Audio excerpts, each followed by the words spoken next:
card draw? Oh, they run the last thing of Phandelver. Okay, Death Touching Flyer. Okay. Let's get rid of Barrowin or Nadaar. Nadaar. I think we just attack all and that's just game. Yeah, they just scooped already. Ooh! Were we on the draw? We were on the draw that game. And we pulled it. Hey everybody, what's up? What's going on? My name's Kyle. Thank you all so much for stopping by to check out my video on my channel, Arena Hacks. Today, I'm looking at Esper Dungeons, a buff to Esper Dungeons. This is, maybe I should just call it Alchemy. Oop. All right, well, let's look at the stats. I didn't mean to click, well, whatever, you know, 2.2 average. That has gone down since my original Esper Dungeons. 23 creatures, 13 non-creatures, and look at that, 24 lands. Pretty good here. We got all covered, mostly white and black with some blue in there. There's a little less blue than what there was originally. I was trying to click on the name before. And what I also wanted to say before I clicked on the stats was also that the main reason I made this deck is because I started noticing all of these buffs or nerfs or just changes to a lot of these actually, that's funny, I didn't even reorganize this one. They're all right in a row here. Oh, there's this one here too, Fate's Reversal. So a lot of them were buffs. Fate's Reversal was buff. One less mana now. It used to be a colorless and a black, now it's just a black. Gargoyle got both buffed and nerfed, so it got burfed. It got buffed in the mana cost, again a reduction of one colorless, but it got nerfed in its toughness. I'm pretty sure it was 4 toughness before, I think. Pretty sure. So it got both buffed and nerfed. So it got burfed. And then Precipitous Drop got buffed on the mana cost as well. Again, a reduction of one colorless. Triumphant Adventurer got buffed, but he got buffed on his power. He got an extra power boost and 2/1 instead of a 1/1. With the first strike that he gets on his turn, that is just brutal. If an opponent blocks with 2 creatures now, both creatures die. If they don't have first strike or double strike, both creatures die, and Triumphant Adventurer is untouched. Untouched. You need 3 creatures to block him out in order to take him down. That's crazy, right? As soon as you put a +1 counter on him, a +1/+1/+0 boost, now it takes 4 creatures to block him in order to kill him, right? That's just to kill him too, because he just does 1 damage to each creature, first strike, and as long as he has enough power to do that much damage to each creature and spread it out, you can do that, and he just doesn't go down. So pretty cool there. Fate's Reversal is really cool that it's only 1 mana. It's great to get a creature back for that mana cost and to get another adventure in the dungeon. And we really love doing that in this deck because we have things that get boosted, like Nadaar boosts the entire field for +1/+1. And, you know, all these buffs are really good too, like 2 mana for the Gargoyle, because again, it gives a venture when it enters the battlefield. So originally, a lot of the venture cards I found cost 3 mana. Even Nadaar, he ventures when he first enters, but that still costs 3 mana. Like, they were all 3 mana, at least, to venture into the dungeon. There was very rarely any way to venture for less than 3 mana. Or you could play 2 mana spell, but then you had to wait till they lost Summoning Sickness, and then when you attacked with him, you would get your dungeon venture. Or like this guy, if you did damage to a player, you would get a dungeon venture. But again, he's 3 mana. So it was like a lot of these buffs, reducing the mana cost, gives us a lot of early game dungeon triggers, which is really awesome. We shoot through Phandelver really fast, and then we go on to Mad Mage, which was the first one. We do sometimes go into Annihilation. There's nothing wrong with Tome of Annihilation.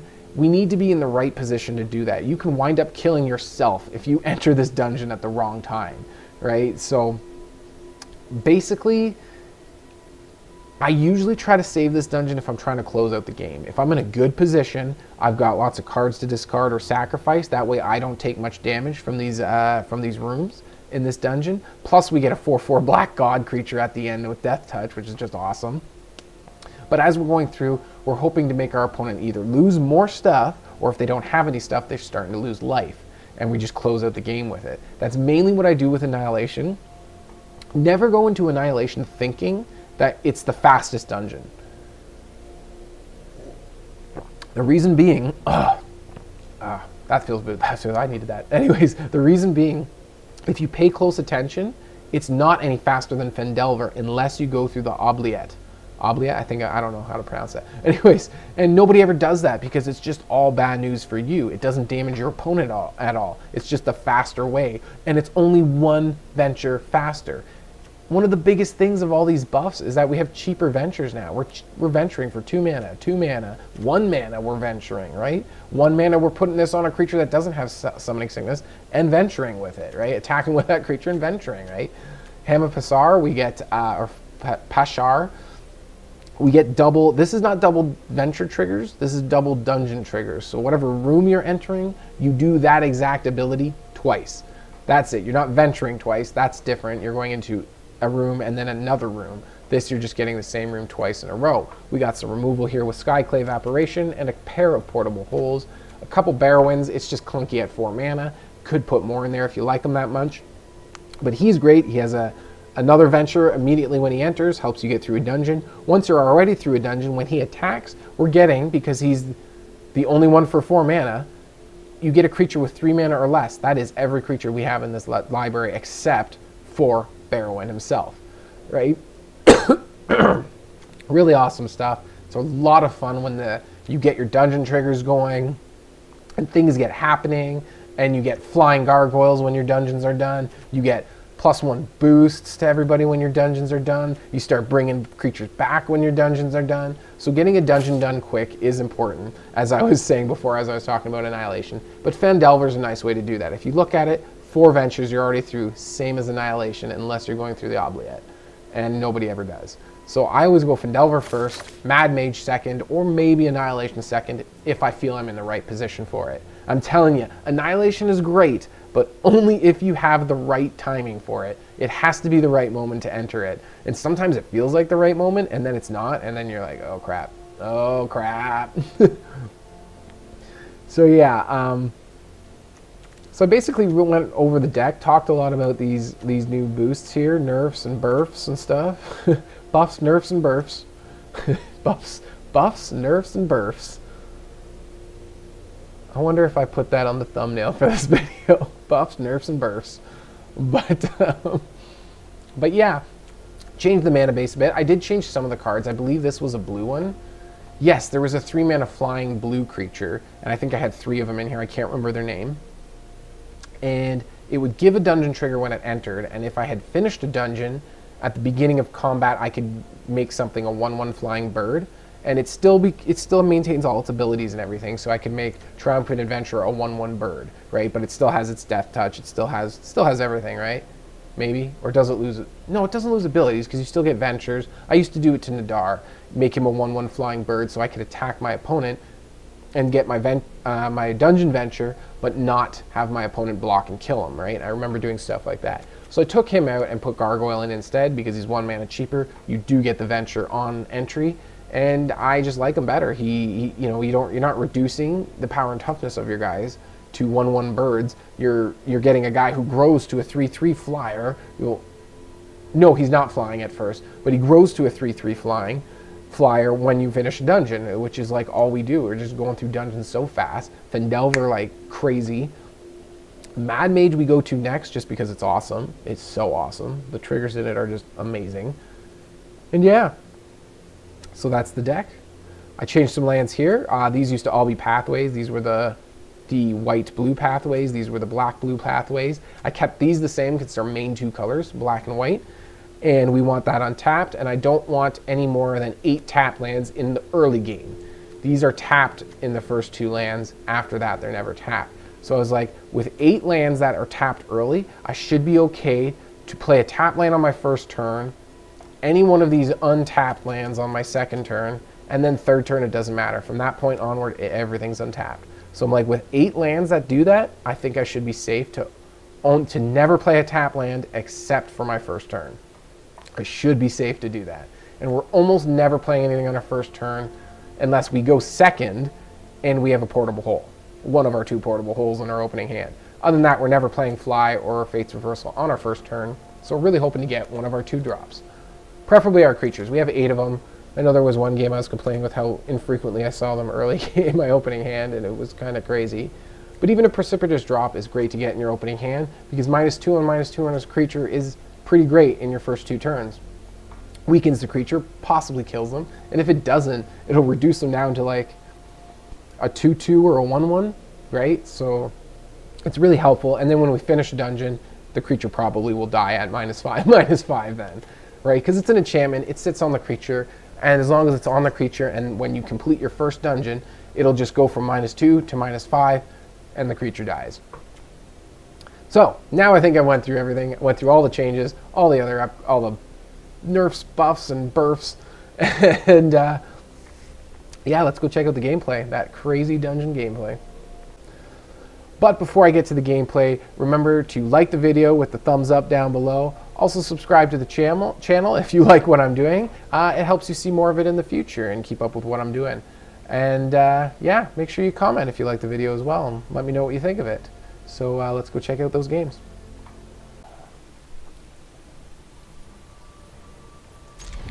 Let's try it. I don't know, it's just been one of those days where it's like, okay, well, even a good hand is terrible, because I'm going to get nothing but poop off of here, so. Yeah, I'm a little bitter already. Well, that's a pretty decent card to start with. Let's try it.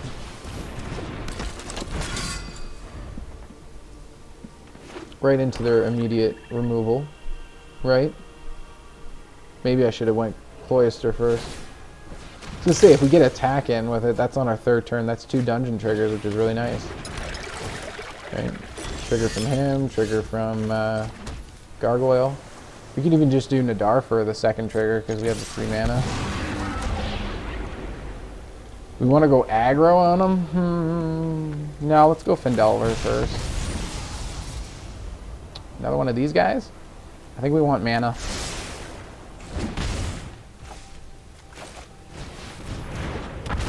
Let's get a treasure. Now we can cast Apparition with the treasure, because we now have the white mana to do it.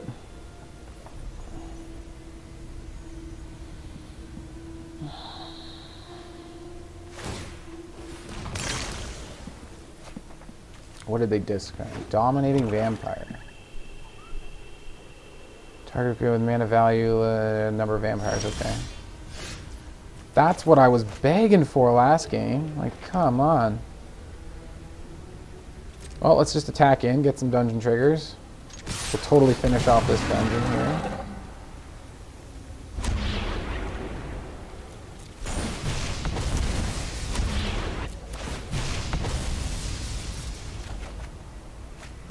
I guess we're playing a Gargoyle. Didn't we bottom deck one?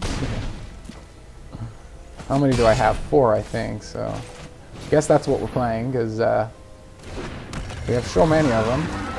What does this thing do? Create a blood token. Oh, we're starting a new dungeon? I guess we go Annihilation this time. Let's put some pressure on. No, I want to hold that treasure because we missed a land drop, so we need to treasure our treasure. Interesting. Gives a blood token. They can sacrifice for 4 mana, sacrifice the fountain to 2 creature cards from graveyard to your hand. That's not bad. That's interesting. So this is a -5/-5. Ouch. So that's a 0/1 flyer then. After we cast this. 4 mana. We can get it with Skyclave App. Yeah. I was really hoping to draw some more mana.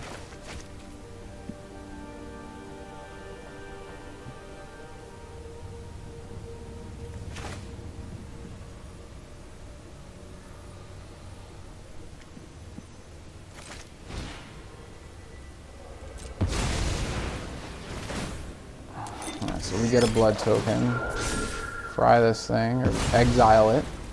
She gone for good. And then let's put, I don't know, let's put Fly on Nadaar just for fun. And extra dungeon triggers. Hey, scoop. Alright. That game went really well. Of all my complaining earlier.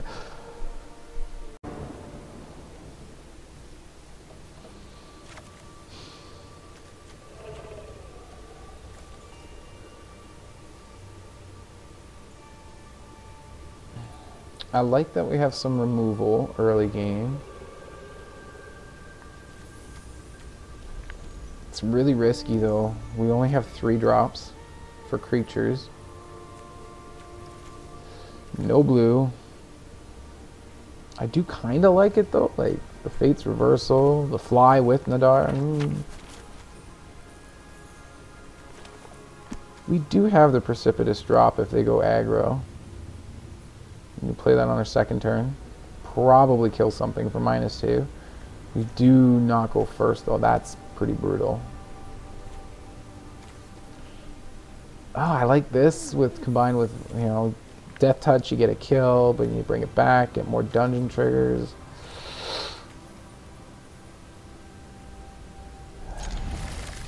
Hate mulliganing.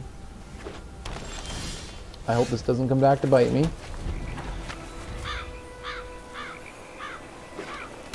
Alright. So we do have Precipitous Drop on deck, which doesn't do much to that.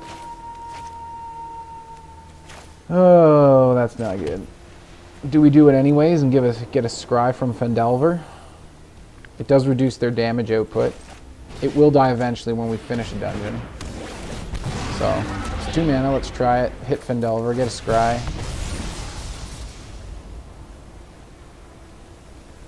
It is another dungeon trigger. We do have Fate's Reversal, Nadaar. Alright, let's keep it.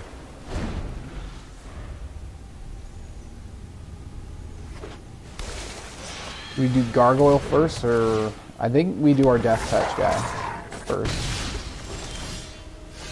Or maybe Nadaar. He can block this 1/1 safely now. He does give us a dungeon trigger on entry. We can also make a little 1/1 token for blocking. Which can also trade for the Werewolf pack leader. Ooh, not unless they put the counter on it. They still can't attack with it though, because the Nadaar can eat it up.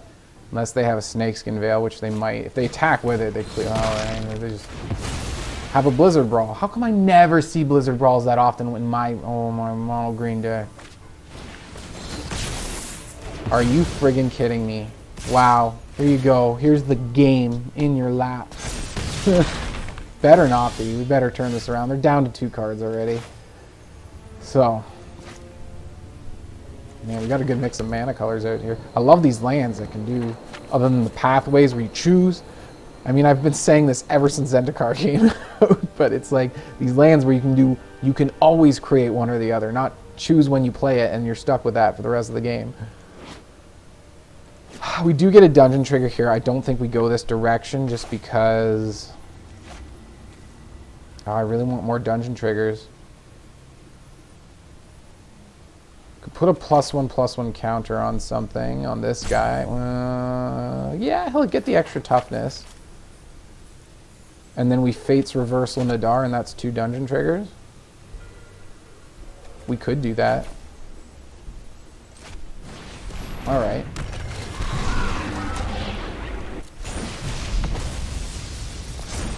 And Nadaar just goes back into our hand, but that's cool. We still get a dungeon trigger.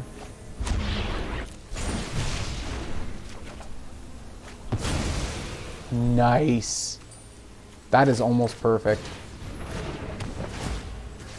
You can keep your token. Feels nice for me to get some of that good card draw. No, I don't know. I think that was kind of tricky. I had to really think that through. Dungeon triggers, what's going to happen there, right? With 4/4 flying Cloister Gargoyle, Cloister thingy-mabobber.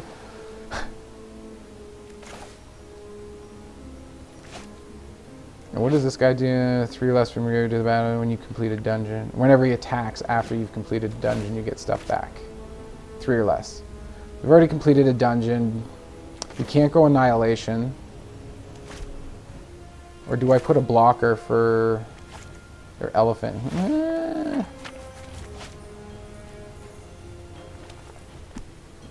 Like a chump blocker, I was thinking.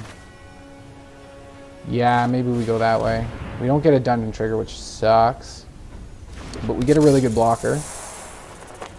I say we hold defensive with the Gargoyle and the Fang-Blade. because we are a lot less health than, well, not a good amount less health than they are. Scusi. Why do you always get the good cards? Stop playing good cards. Only I'm allowed to play good cards. Well, we have 2 mana left? Yeah.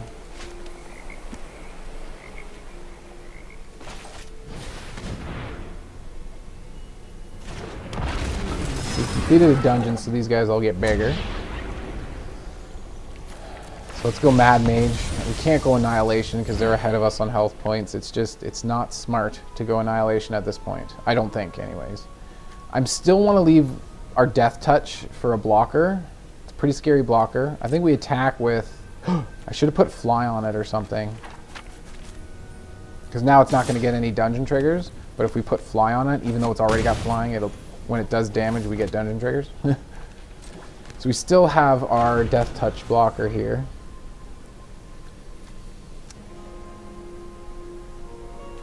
Scry, and what's that? A target creature can't attack until your next turn. That might be handy. Okay. I should have maybe left this guy as a blocker. They're just so much closer to our health total now. We've kind of evened that out almost. Ouch. Okay, there's your pack tactics there to get that. So we take the 2 damage, kill the pack leader. Then they do that. Yes! Do we play it this turn though? It's -5. We've completed a dungeon. It's huge. I think we get Barrowin out there. It gets us a dungeon trigger.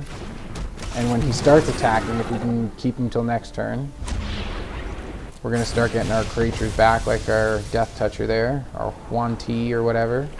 Do we want to back up for Barrowin? That wouldn't be a bad idea. I don't think. Ooh, I went to combat. I wanted to put Fly on. Son of a...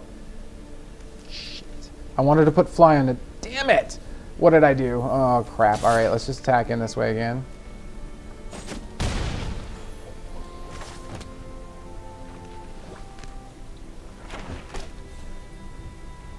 They have a trigger for Pup, so whatever creature they play next, I'm going to try to see if I can Precipitous Drop it. Unless it's not super freaking huge, then I'm going to cry.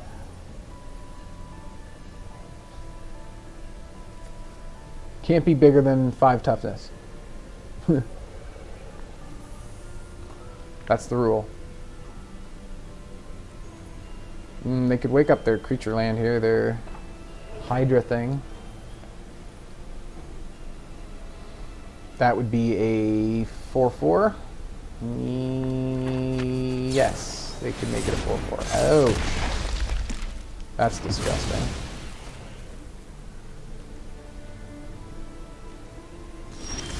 They don't attack with it. Okay, pretty cool. Do we put Fly on Nadaar this time?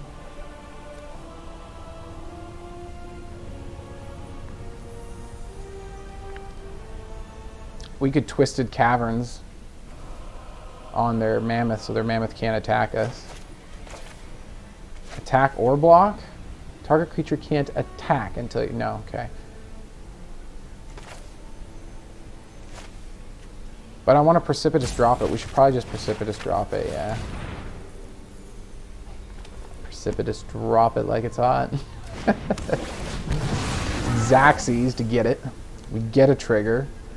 I don't want to go Twisted Caverns in. I don't really care about the Tenacious Pup there, so I guess we get a treasure token. Sure. Attack all. Get a dungeon trigger from Nadaar. Here we go. Scry. Okay, here we're starting to really pop off now. Scry 2. Dungeon of the Mad Mage. Ooh, do we want that another Death Touch guy? You know what? They're mono green. I think we do want Death Touch. They don't want to attack into that stuff. We've already used Death Touch to get rid of some of their things. The Mammoth that we... No, what was the thing we blocked? Actually, it did do enough. Because of Nadaar, it was a 3/3. When we blocked the, yeah, one of these pack leaders. There's another Trigga. Trigzas. Trigga. Uh-oh, where are we going to? Oh, crap. Oh, man, I should have saved this for when I had more mana to do this thing. That's such good value there. Oh, crap. Well, we'll get some blockers then. I forgot that. You always got to check on your dungeon. When you're about to get to the Runestone Cavern, make sure you have mana untapped. The best thing is when you attack with Nadaar and you have all your mana open, because you have to pay for those spells that you're exiling. You can play those cards, but only right away in that moment, and you have to pay their mana. I think a lot of people forget that. It doesn't say cast without paying their cost. It just says you may play them. So they can block and kill Barrowin if we attack with them. So I say we attack with everybody except Barrowin.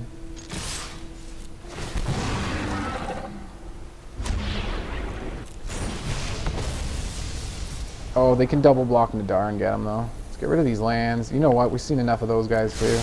We have one in the graveyard, one here.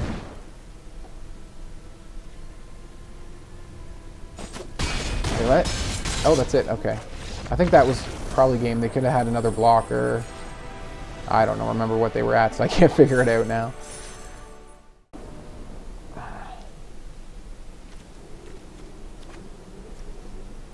It's one of the best starting hands I've seen in a while.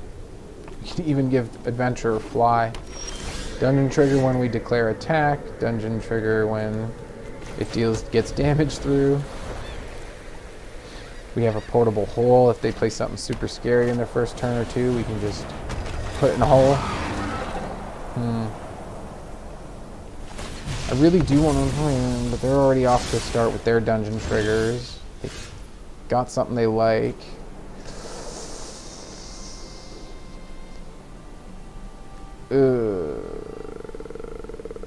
Well, there's nothing more they can do except block with this for now. I highly doubt in one turn they're going to get 3 dungeon triggers. So I say we get our adventurer out there. We have Fate's Reversal to bring them back if we need to. Depending on what they get here.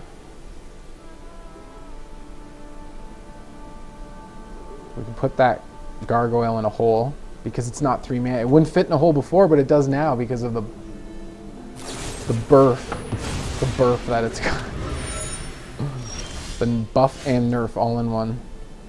The birth.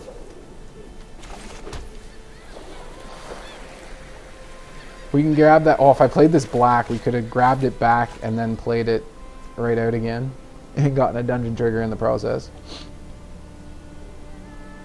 We got 2 portable holes. Let's throw the gargoyle in a hole.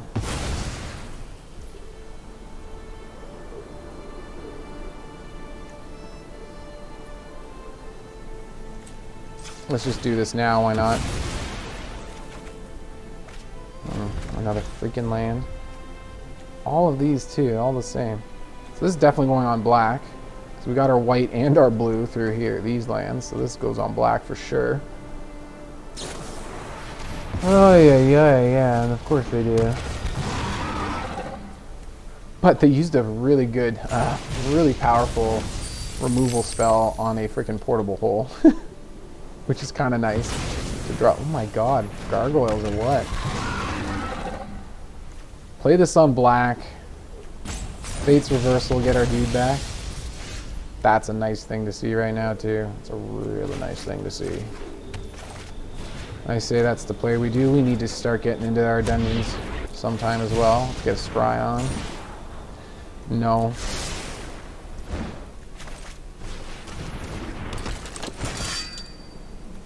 And we'll put another one in the hole.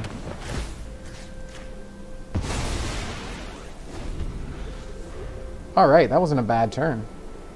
Get our first dungeon trigger, finally. They've had 3. Oh my god.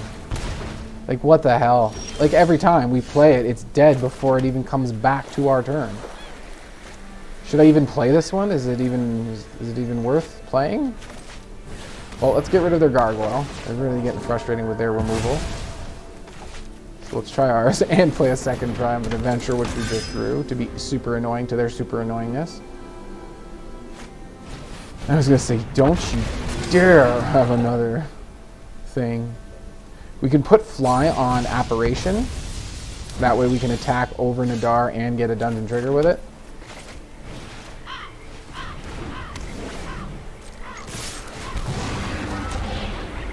And we get a blocker.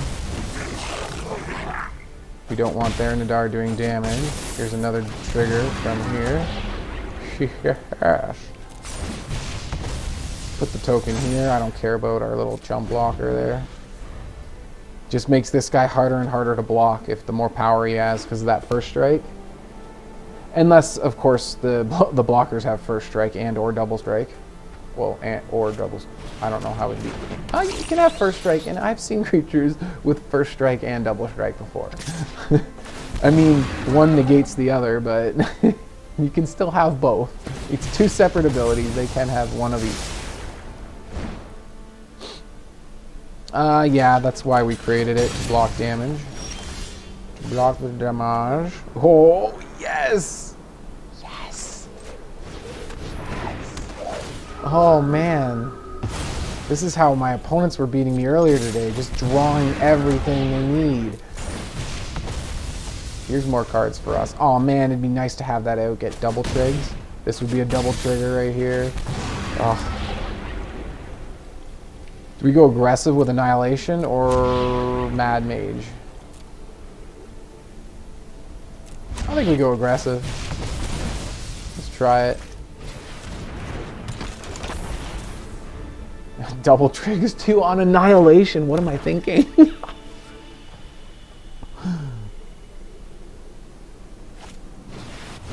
Barrowin, okay.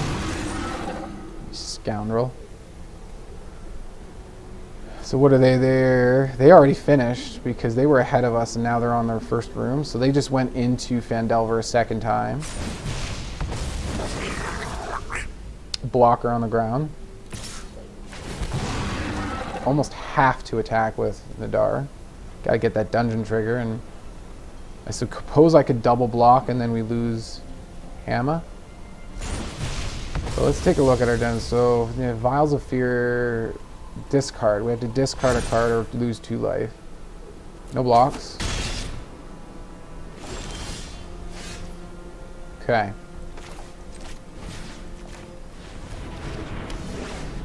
Attack, not with Hama. And we can discard a card. I'm not too crazy about this. He's pretty good, but we want to go super aggressive here. We want to keep our life and make them lose life. So now we have to lose life. And they either lose life or lose their last card. They're taking 4 in the air. That's exactly 7 if they don't block, so they do. Makes sense. But we get 2 more dungeon triggers this way too. What do they have to do? Sack stuff now. Do we want to sack stuff? No. Can sack lands, I think, right? Yeah, we can sack lands. Maybe I sack a land. I got 6. I don't think I need 6. We're out of cards. Which one do we want to sack? This one.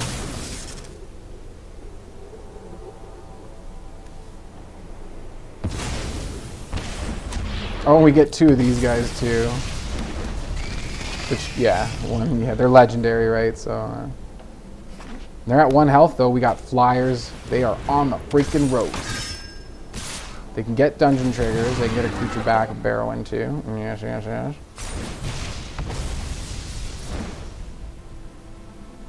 Card draw? Oh, they run the last thing of Phandelver. Okay, Death Touching Flyer. Okay, okay. Let's get rid of Barrowin or Nadaar. Nadaar. And I think we just attack all and that's just game. Yeah, they just scooped already. Ooh! Were we on the draw? We were on the draw that game. And we pulled ahead and beat the dungeon, the counter. What is it? They're Orzhov though. Yeah, they're not Esper, they're Orzhov. Still, yeah. And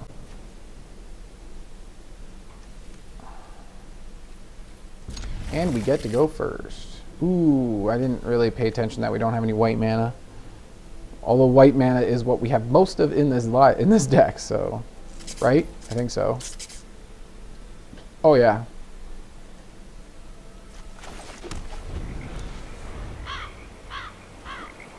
Tap land to start. We don't have a 1-drop. There's our white. We'll play it third turn. Oh. It was tapped this turn anyway, so yeah. At least we have the white. We go Nadaar right away. Get our dungeon triggers right away. Well, not right away, third turn. That goes on Nadaar pretty good. I think I'm going to keep that.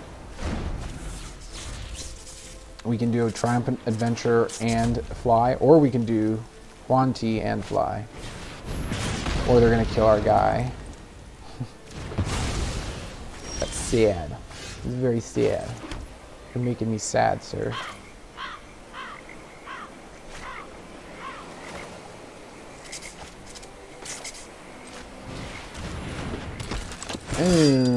Should I have done that?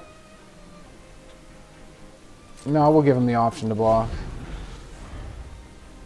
Like, that's why I don't want to put fly on. Maybe I should put fly on anyways. Just because it gets double triggers. It triggers when it attacks, and then triggers when it deals damage. And flying makes it that much harder to block as well. Ooh, there's some first strikers for them. We need another white source for this.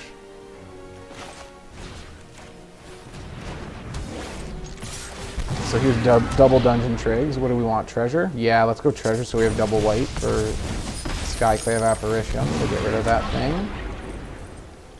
We can make it not do any... It has to do damage, right? Oh my god, that's a lot of text. Combat damage to a player. So yeah, let's do this. And then... Hama? Yeah, Hama. Let's go ham. Hama.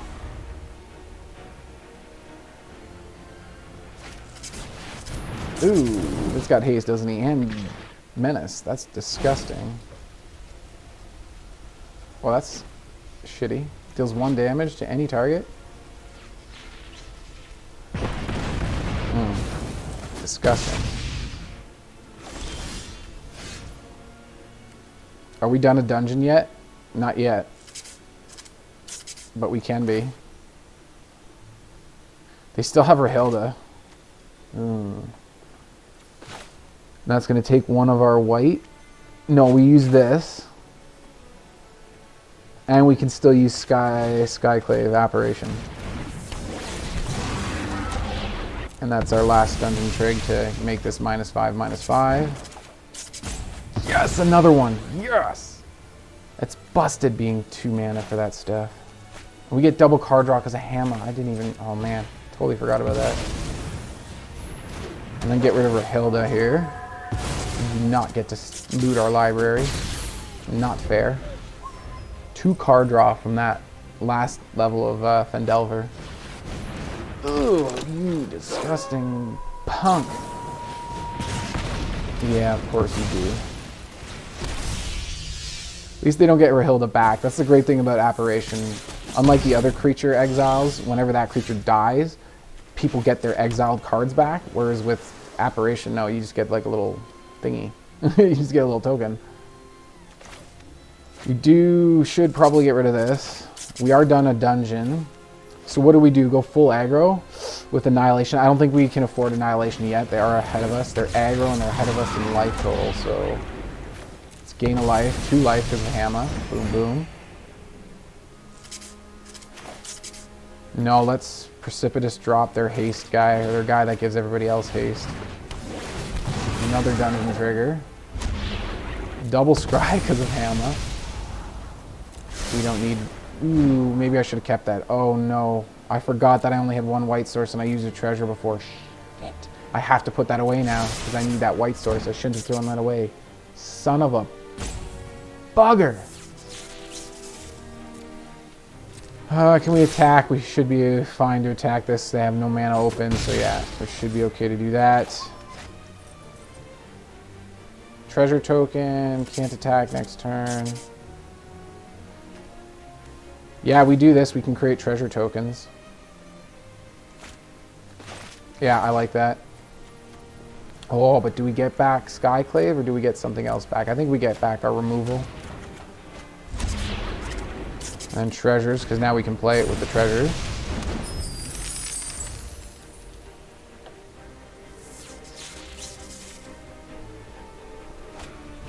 You really only need one treasure to play it. Ugh.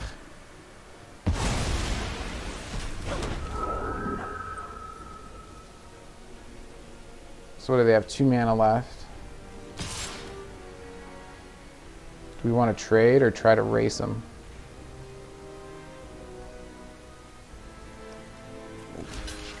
They do have 1 mana here.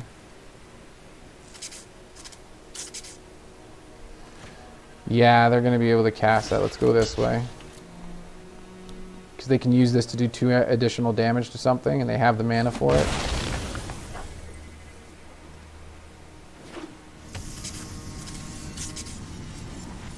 2 damage doesn't kill this.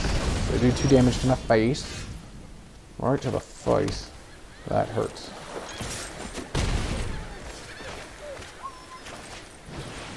Question is, oh, look at that, we have the white sources now. We don't need the treasures anymore. Question is, do we play this on their Celestis? Or we just wait? They know we have it. What do you want us to exile with that? They want us to exile this thing with it. No, we're going to exile that with it. Do we block it now, though? It's single strike. What does it get to do? Player exile non-land card from their library at random, and you can cast that card. Yeah, I guess we throw Yuan-Ti at it. Just block the damage. Oh, that's very bad, though, with this mana flooding going on here. Say we get rid of that.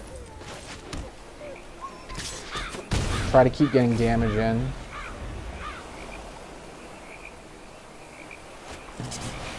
Oh my god, we're whiffing on lands and just drawing nothing but lands, and they're getting exactly perfection. Ugh, this is brutal. Come on, game. Like, they've literally just thrown away everything good we've had. And we've done that to them too, but they just keep getting more of it, and more of it, and more of it, and more of it. I'm running out now. I'm starting to hit on lands. Okay, finally, this is something pretty good. We just get a Scry 2 off it. Alright, well, that's better because we are not getting good card draw, so. I don't know if this is much better. This thing's got Menace, which is bad.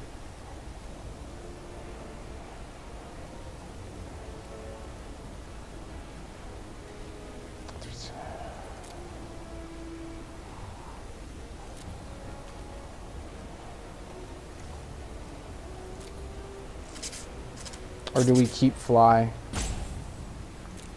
Because then we can maybe try to fly over them. This has got flying, that'll be 6 damage. We need 2 more somewhere. But we also need to survive their attack. Oh, disgusting. Nadaar maybe? Yeah. Throw fly back down. Shit. And hope we can survive a turn. No, that's not what I wanted. Oh, we do have Nadaar in the graveyard. We could have, if Barrowin survives, we can attack with Barrowin and get Nadaar back. Of course, they go Knight, though, and that makes everything really stupid. This guy gives Trample to somebody, which is super redonkulous, +2. So this guy will be like 7/5 Trample Menace. So it has to be double blocked.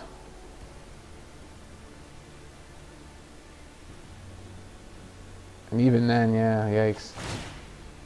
You're of course going to put that on the Menace creature. I don't know why else you'd put it anywhere else. Well, it looks like he's going okay. That does have to be double blocked, so that's the thing about alright.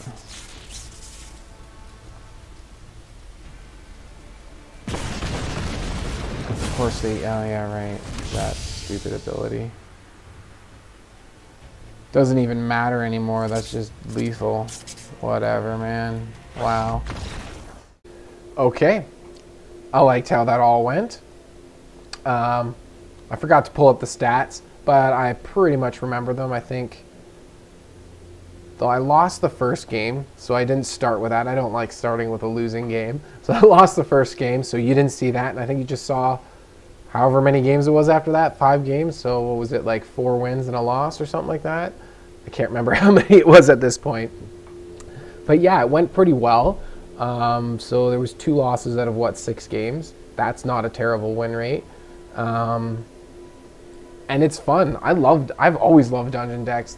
My first Esper dungeon deck that I built, I just loved it. I mean, it was so amazing. You start getting all those dungeon triggers going. You're getting all these bonuses, bringing stuff back, giving everybody pluses, you know, getting some flying stuff, all kinds of fun stuff.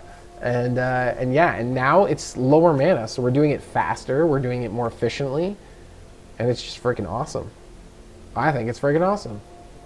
Let me know what you all think about this. Do you think the Esper dungeon deck has taken a big improvement from these upgrades, or do you think my other one was better in standard, the other version that I have?